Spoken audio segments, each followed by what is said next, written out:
No matter what anybody tells you, words and ideas can change the world. John Keating from the 1989 movie Dead Poets Society. John Keating was played by Robin Williams. What a great picture.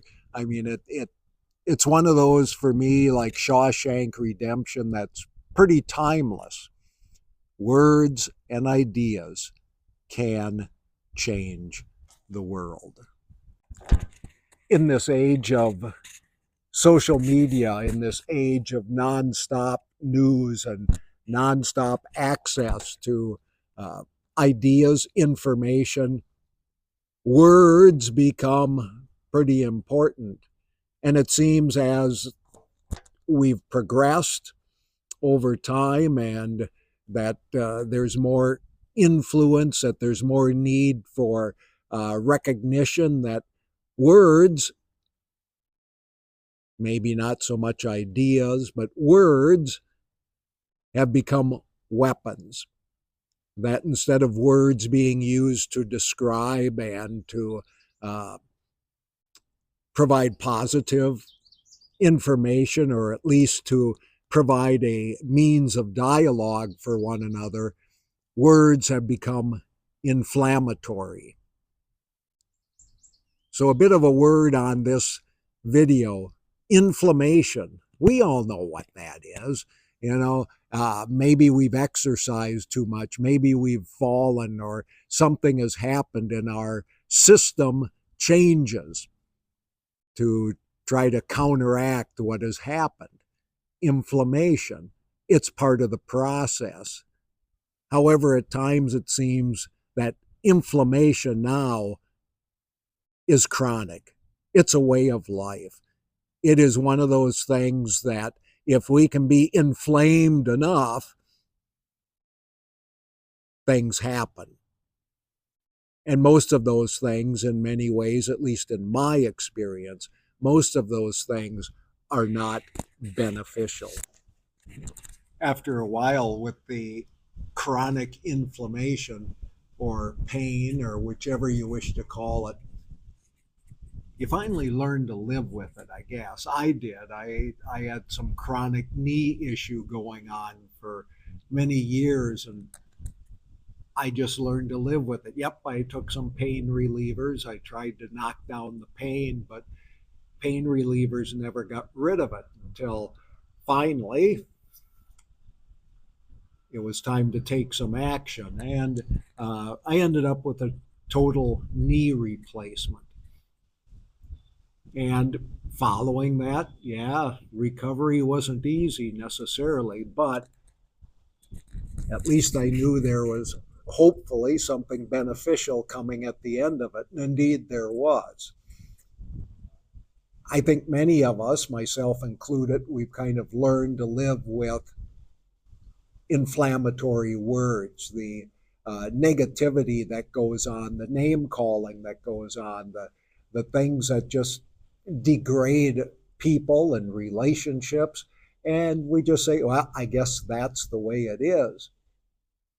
I've gotten to the point where I'm not willing to do that anymore either. So I shut off a lot of things. Doesn't mean I'm not concerned, but I don't listen to a lot of things. I don't scroll a lot of things. That I would rather be out here somewhere where it's green, where it's nature, where there's time to think, that I don't have to constantly be bombarded with that's trying to make me feel something, that which is trying to irritate me, that which at times just frustrates me to no end, and it doesn't get any better. Learning to live with inflammation, don't want to do it. Inflammation, that problem that once we get agitated or something in our system gets a little out of whack, the system tries to take care of it. And as I said before, A lot of that inflammation isn't physical, it's relational, it's emotional, and it takes a toll. And if we learn to live with it, or at least as I've tried to learn to live with it, it doesn't work well. I need the inflammation to go away. That's why I'm outside. That's why I'm here at Buffalo River State Park. That's why I try to get away and turn things off, so I can in many ways reconnect in a lot of ways with myself, with an attitude of gratitude. Another part of that phrase about words and ideas can change the world is that at times I get this impression that we need to change things. We need to change the world. The world's a big place. I find it useful to put it down into, if you want to say, bite-sized chunks, my world, what I have some impact and influence over, my own little part of relationships. As you can tell, something I don't have much influence over is the wind in a tripod that blows over. So anyway, back to where I was. Part of the inflammation, I think, as well, comes from this sense that, we've got to change things. We got to change things now. We got to change things for the better. And it's a big world out there. And sometimes we talk about systems and governmental systems, or we talk about healthcare systems, that somehow we got to change that. Well, for myself, that just ends up being a lot more stress and inflammation. Again, who is it that I can influence? Basically, myself, my own attitude, my own perspectives.